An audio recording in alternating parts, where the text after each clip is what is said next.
Welcome back, residents and visitors along 30A. As your plain language Protect 30A community advocacy guides, we know full well that figuring out the exact rules, the zoning, and the access laws shaping our incredible coastline can be, well, it can be downright confusing, right? I mean, if you've ever driven past those striking, towering white walls and wondered what exactly is going on behind the scenes, you are definitely in the right place. Let's get into this explainer. Okay, to really understand this town, we actually have to start with how the people who live there view it. Listen to this stark quote from a local resident on a community forum. They basically stated, straight up, that Alys Beach is absolutely not focused on attracting investors. Instead, it's a community with its own very specific identity. And that right there sets up the core tension we're going to unpack today. It was built from the ground up to be a completely singular, intentional place.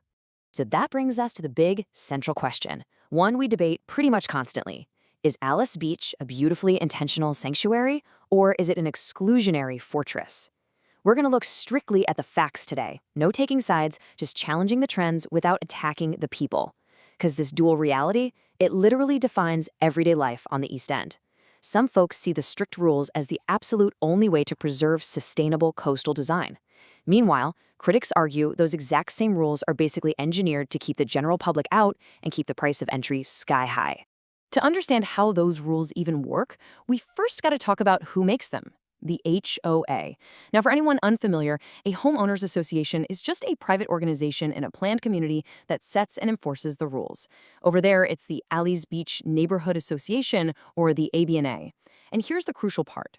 They manage the entirety of the community's 158 developable acres. Every single street, every walking path, and yes, even the beach itself. It all falls under their strict private jurisdiction. And notice how that beach and its access points, places like Golf Green and Turtle Bay, are entirely private amenities.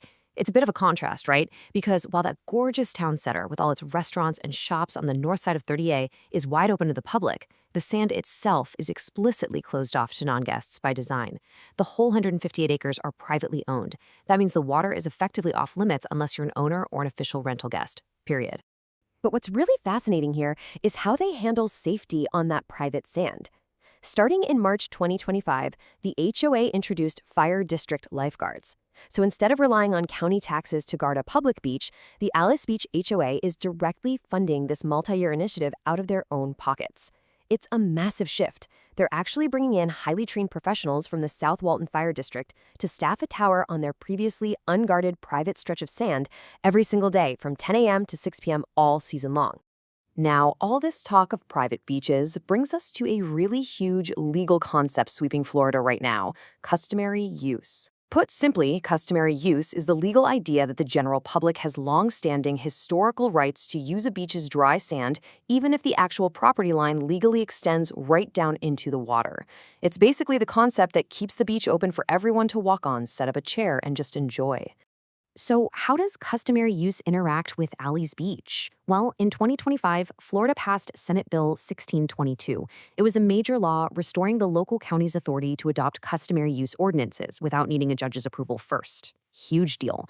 But despite this new law, Alys Beach is a special case. Why? Because its entire 158 acres are privately owned, and it doesn't sit on publicly managed dry sand. So this new state law doesn't automatically open Alys Beach to the public. The sand remains firmly, completely private. All right, let's pivot away from the sand and hit the streets. If you've spent any time on 30A, you definitely know about LSVs, or low-speed vehicles. You and I see these street-legal golf carts absolutely everywhere. They're basically a staple of local coastal travel. Families use them heavily to haul their beach gear, run to dinner, you name it, all without having to start up a regular car. But not in Alys Beach. Back in 2018, the town permanently banned golf carts and low-speed vehicles. No exceptions. They did this to meticulously preserve their pedestrian-first design philosophy. Their streets are intentionally super narrow, pushing all the parking to the outer edges to prioritize shaded courtyards and walking paths. I mean, if you try to cruise a golf cart into Alys Beach today, you are going to be turned right around. And that pedestrian-first mindset? It extends to some incredibly strict community rules. Every single home must be constructed of white masonry. No wiggle room there. If you buy a lot, you've got exactly 30 months to start building. If you decide to rent your home out, you're literally not allowed to display personal family photos inside. They enforce strict quiet hours from 10 p.m. to 6 a.m., plus an 11 p.m. curfew restricting anyone under 16 from hanging out in common areas without an adult. It is a highly, highly engineered environment. To really ground just how specific these rules get, check out this number: $5,170. If you decide you want to rent out your Alys Beach home, you are required to use specific, highly standardized Garnier Thibault cotton sateen linens and Fortessa dinnerware. One family reported that exact upfront cost, over $5,000, just to stock their home to the HOA's required aesthetic standards. Oh, and plus an additional $100 a month just for replacements. And the enforcement doesn't stop at the front door. It extends right down to the curb. Listen to this quote from a real visitor. It highlights the aggressive private parking enforcement on the East End. See, Alys Beach isn't part of the county's paid parking system. They run their very own private ticket patrol. As this visitor found out the hard way, getting an unlawful parking ticket there can be incredibly frustrating, especially since the online portals sometimes won't even let you dispute it. No way around it. Naturally, all these intense rules have a massive impact on the local real estate market, especially when it comes to short-term rentals. While you or I might typically hop on Airbnb or VRBO for vacation, which, we've talked about endlessly on this explainer, Alys Beach operates fundamentally differently. You generally aren't going to find their homes on those popular apps. They are strictly controlled through their own proprietary in-house program called Alys Beach Vacation Properties. And the cost of that in-house control, it is steep. A massive 40%. That is the management commission that Alys Beach takes right off the top of gross rental income from homeowners. 40%. That is significantly higher than typical property management fees you'd see along the rest of 30A. When you actually compare the numbers side by side, it paints a pretty tough picture for investors. The typical gross rental return in Alys Beach sits around 6%. Compare that to roughly 8% in nearby Destin or Miramar Beach. Local real estate agents will tell you flat out, Alys Beach is actively challenging for investors who are just looking for cash flow. Most buyers here just aren't reliant on rental income, and frankly, the market is structured to keep it exactly that way. And keep in mind, the community's private rules absolutely do not replace the county's rules. They stack right on top of them. Walton County has its own vacation rental registration program. Homeowners have to pay a $300 per year fee to the county, and if they're caught operating unregistered, they face steep fines of $500 a day. It's just one more layer of compliance for anyone trying to navigate the rental market on the East End. Okay, let's shift gears for a second from zoning and rules over to culture, because you really can't fully grasp Alys Beach without understanding digital graffiti. This is the town's massive signature local art festival. Every year, those strictly required white masonry walls, they become literal canvases.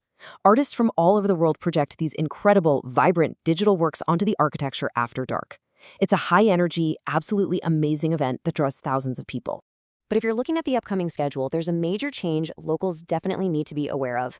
After the 19th annual festival in 2026, digital graffiti is moving to an every other year format. That means there will be absolutely zero event in 2027.